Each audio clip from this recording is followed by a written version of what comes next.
Let's take a moment to get off of the diving into the world of Call of Duty commentaries and whether or not this year's Call of Duty is good, bad, ugly. What about next year? We're gonna take a break. We're gonna take a breather here on the channel. Generally speaking, the first thing you do when you're grinding attachments in a Call of Duty game is you try to reduce your recoil. We all do it. Some guns, they have an absurd amount of recoil to the point you almost can't use them unless you load them up with accuracy attachments. What is up, everybody? Non-AI Jimmy is back today, and we're going to be talking about what I think are 20 of the guns from COD history that had the worst absolute recoil by default. Remember that, by default. So let me know in the comments which of these guns you think had the absolute worst recoil. Drop a like on the video. Make sure you're subscribed as always. And remember default, because I already know you're going to comment and you're going to say, well, if you put these attachments with this, it didn't have that recoil. By default, friends, by default. Remember, I read every single comment on every single video like a freaking hawk. At number 20, the Type 25 in Black Ops 2. Raise your hand if you were using this assault rifle. It was underrated. I mean, it was compared to all the other all-time great ARs in the game, but it was also largely overlooked because it definitely had the most kick in the AR category. Fire rate was good. Time to kill, it was good. I mean, it was good if you stayed on target, but that was sometimes a tall order because your aim would be bouncing up and down and side to side whenever you held down the trigger. Now, other ARs in Black Ops 2 were a lot easier to control, and I think that's why you saw a lot of players just forget about the Type 25 or forget that it even existed. It was an underrated weapon, had some really unruly recoil. Definitely, I wanted to give it a little love, even if it's kind of on a negative list. At number 19, the Thompson in World at War. Now, the Wah-Wah Thompson was iconic, but it did have really bad recoil to the point that a lot of people actually thought it was the worst SMG in the game, despite the awesome design and the sound effects. And believe me, this thing looked and sounded awesome. It made you feel really comfortable when you had it in your hands, but it also had some of the highest recoil in the entire SMG class, which was wild because this was a game with the PPSH 41 in it. Yeah, the PPSH actually kicked less than the Thompson in this game, or at least you didn't notice the PPSH's recoil as much because you were killing way faster. Thompson, it was, the best word is bouncy, and you really felt it beyond close range. At number 18, the Vesper in Black Ops 3. It was adjusted so many times throughout the Black Ops 3 life cycle. Sometimes it was a melt machine, other times it was a pea shooter. But no matter which version you got, the Vesper had some really nasty recoil to it, and it made it a little hard to use, even if it was experiencing a solid damage profile. Now up close, it was amazing because even when it wasn't hitting for much damage per shot, it was shooting really quickly, and that recoil wasn't as noticeable when you were engaging from close range. It was hidden. Once you got to mid-range and longer, it struggled. It became a bit of an acquired taste for a lot of Black Ops 3 players. It was definitely fun to use, but definitely not a gun for people who didn't want to put solid work into controlling the kick. At number 17, yep, I get to mention it. The F2000 in Modern Warfare 2 2009. Look, no, there's always going to be the people who insist that this gun was super underrated. I just don't understand that, and I'm never going to get on that bandwagon. This was one of the last things, I don't even call it a gun, I call it a thing that you unlocked in the original Modern Warfare 2. Never thought it was actually worth the grind. The fire rate was high for an assault rifle, yes, but that damage was really low, pitifully low, and the recoil was dumb. So yeah, if you hit every single shot from the F2000, then that time to kill was pretty nice, but how often did that actually happen? And why would I use this instead of literally any other assault rifle or SMG in the game? All of which kicked less, all of which killed quickly, if not faster. Now, some people will insist that I'm wrong for not liking the F2000 in classic Modern Warfare 2, but I'm going to keep arguing with you until the day YouTube shuts down everything. The gun wasn't good. It definitely kicked too much for me to ever like it, and it deserves to be on this list today. At number 16, the M249 SAW in COD 4. This is one of the 3 LMGs available in the original Modern Warfare. Super difficult to use effectively, even though it had some really good power to the back of it. Now, the damage per shot was pretty respectable. It was a bullet hose. It featured one of the fastest fire rates in the entire game, but the reason you never saw it online was the fact of the recoil. There were people who would run around with a foregrip and steady aim perk to make this cheesy shipment hip fire build, but other than that, this thing was really hard to use because of how hard it actually kicked. Now, unless you were literally shoving the barrel in the enemy's pie hole before pulling the trigger, you were never going to hit them more than once.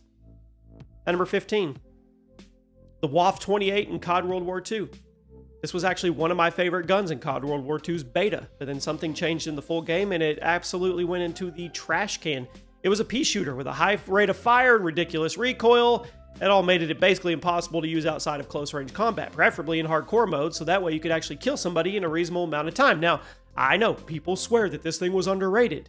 I do not understand that perspective. I am sorry. Sometimes I can understand where the community is coming from when they come up with this cult following for a gun. Other times, I just look at you guys and say you're crazy.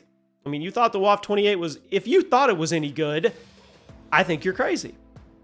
At number 14, the MP40 in World at War.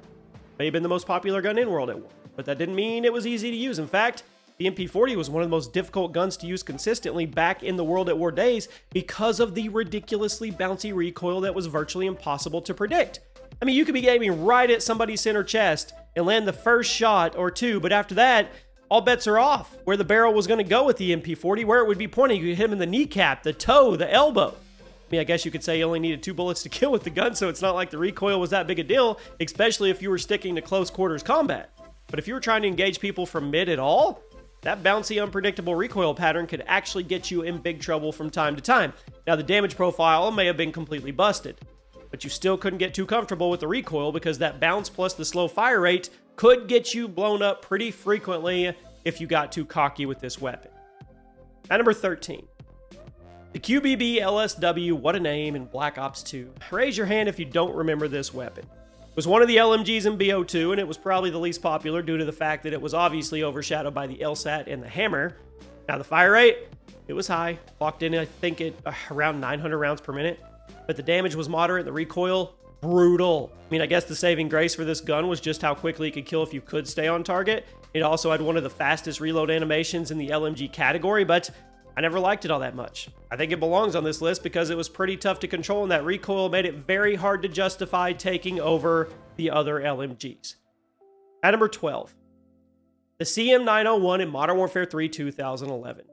To this day, I will argue this. This is one of the most underrated guns in the original Modern Warfare 3, and I love talking about it whenever I get a chance. Yes, it kicked like a mule. It was almost impossible to be accurate with, but it also hit like a truck. It was one of the only full auto guns in the game that could kill in 2 bullets, 1-2. That kind of power was super valuable in a game like this, but you really had to be confident about controlling the recoil, which, like I said, was almost impossible to control with how hefty it was and how unpredictable the kick could be in old school COD games. But if you somehow managed to land a couple shots, this thing was satisfying. That reload animation, come on. One of the smoothest in COD history. It was like the M27 reload before the M27 even existed in the Call of Duty universe. Had to give it some love, even if it's on a negative type video. At number 11, the Odin in Modern Warfare 2019. Now, compared to other guns on the list, the Odin is very slow and probably doesn't feel like it has that much recoil. But it's a tricky one, because when it comes to recoil per shot, the Odin is actually kind of insane. I think it belongs here. Whatever you were building this thing out in the gunsmith, the first thing you would do is try to decrease the recoil. At least I would.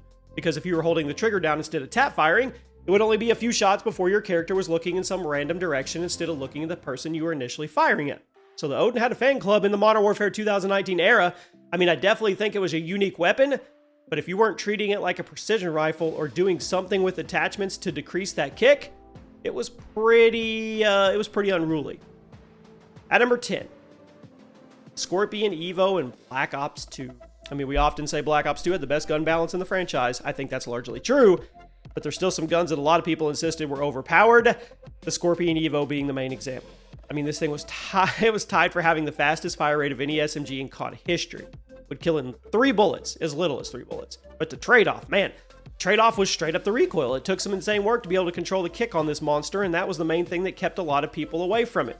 If you held down the trigger and didn't put in some work to stay on target, you would be staring at the sky in a matter of seconds. But it was such an iconic weapon. It's one of the only guns from Black Ops 2 that I remember a lot of people demanding a nerf on. The time to kill was absurd, and the sound on this thing, chef's kiss. At number 9, with a name like Spitfire, it should have high recoil. Black Ops 4. Basically the Black Ops 4 version of the Vesper from Black Ops 3, right down to the bullpup design. Now, much like the Vesper, the Spitfire featured some pretty low base damage, very high recoil, but a ridiculous fire rate that would make it a melt machine up close. So if you could manage to stay close to your enemy players, you not only didn't have to worry too much about the recoil, but you could also shred straight through them like they were paper. But if you backed up a little bit, the Spitfire maintained a fast time to kill at the cost of some really hefty recoil that was really hard to control without lots of practice. With all that being said, it sounded awesome. So it's kind of like the Scorpion Evo. Made it worth it, right? At number 8, the MG34 in Modern Warfare 2019. This is one of the most underrated weapons in this game.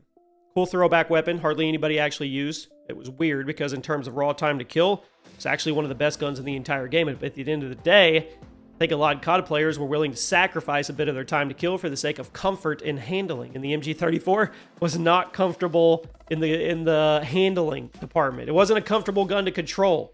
That vertical recoil was nutty, and you would have to deal with some really slow handling along the way. Now, I'm not saying it was totally unusable because obviously a lot of people swore by it, but if you want a gun with some really crazy recoil, here it is. Now, I do remember seeing some absolutely insane Warzone builds for the gun around some point back in 2020, but yeah. At number 7, the Sidewinder in Modern Warfare 3 2023. The battle rifle made a name for itself, but it was in all the bad ways. I still see people say this is the worst gun in COD history from time to time because of how inconsistent the time to kill and how horrible the accuracy was. Those are two traits you do not want from a heavy battle rifle like this. BRs are supposed to be punishing but strong. Sidewinder felt punishing because it was nearly impossible to stay on target without a ton of attachments attached to it. And the time to kill, it really felt super inconsistent because of that relatively low fire rate and that really weird damage profile. It belongs on this list. Modern Warfare 3 was a game full of laser beam weapons, and the Sidewinder stood out for all the wrong reasons. I really don't know why Sledgehammer decided to make the accuracy on this gun so bad, but they did it. At number 6, I told you we're going to start including COD Mobile. The Fennec in COD Mobile. Fan favorite SMG. It's been making a name for itself during the post-Warzone era. It's known for having some moderate damage, super high fire rate, but also some insane recoil that you either have to fix in the gunsmith or learn how to control the old-fashioned way. It's a great gun if you choose to do it, but it takes work, and not everybody's willing to put that work in. Now, I think the Fennec is a memorable weapon because of how much it resembles the classic Vector, and I think that was the point of it. But in terms of guns, at least guns with nasty kick, here it is. Now we arrive at the top 5. The SMG-9 in Modern Warfare 3 2011, one of the most hated machine pistols in COD history, blazing fire rate, super fun to use in akimbo mode. That being said, the recoil was stupid. I mean, especially after the initial nerf that was intended to keep people from spamming it too much. It would kill you in the blink of an eye, yes, but it would also shoot your aim up to the sky if you held down the trigger for more than 1 second. For some reason, the kick was actually worse in single mode than it was in akimbo mode, which is the opposite of how COD guns usually work. Even though everybody hated it, I loved having them in my back pocket during the Modern Warfare 3 era. You did too. They were satisfying. They were fun to use. They were cheap. We all know it, but whatever. We did it. At number 4. The Stoner 63 in Black Ops. This is one of the only guns in the original Black Ops that could actually stand up to the FAMAS. It's true. The Stoner had an absurd fire rate. It was always a 3-shot kill, which made it super intimidating, but all of that goodness was offset by the recoil. If you thought the FAMAS had kick to it, you had no idea what you were in for with the Stoner because it was way stronger and much less predictable than the FAMAS. Now, I guess that's how Treyarch decided to keep things balanced with this gun. I mean, you had insane time to kill if you were actually able to somehow magically control it, which nobody could. It would be one of the best guns in the game. I mean, I love seeing the Stoner come back in Black Ops Cold War, but Treyarch made so many adjustments to it that it just didn't feel like the same gun to me anymore. The Black Ops 1 version, it just hit different. At number 3, the Uzi in Black Ops. Perhaps the worst SMG in COD history. The Black Ops 1 Uzi, high rate of fire, it's an Uzi. Firing sound, pretty cool, it's an Uzi. Literally everything else on it, horrible. Iron sights, what are we even doing? Recoil, that's why it's on this list. Damage profile, one of the worst in the franchise. It felt like you were shooting people with butterfly kisses and then getting locked in a long reload animation while you're staring at the sky because the recoil was so insane. Completely unusable SMG. I never want to see it again in my life. I know that's a little tad dramatic, but it's not my fault that Treyarch decided to make this gun as bad as they did. At number 2, the G18 in Modern Warfare 2, the original. This machine pistol had a passionate following back in the classic MW2 days because of that insane time to kill, because of the fire rate. I mean, it could erase people almost instantly, really in akimbo mode.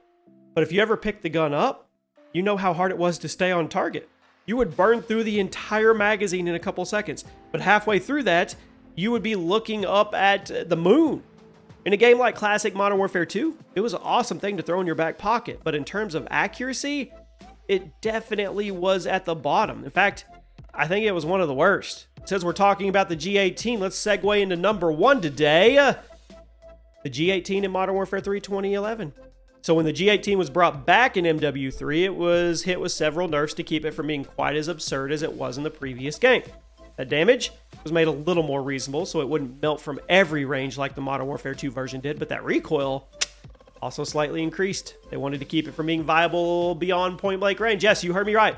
The developers of Modern Warfare 3 took one of the most recoil-heavy guns in the entire franchise at the time, and they actually made the kick worse in the sequel, so that way it wouldn't be as easy to beam people from mid-range with it. Also remember, this is a machine pistol. This is a pistol. So as a result, the Modern Warfare 3 version of the G18 has what I believe to be the worst recoil pattern in COD history. Was it fun to use? Yeah. I mean, it was. It was really fun to use, but that recoil, it was unreal. And now that I'm thinking about it, there was a lot of hefty recoil guns. We're probably missing some, so you guys let me know in the comment section which ones did we miss. I mean, there's probably hundreds that could have made this list, but we obviously have to bring it down to 20, so I think we did a pretty good job. You guys can let me know, and as always, I read every single comment on every single video. So yeah, I hope you guys have a great day. I'll see you soon.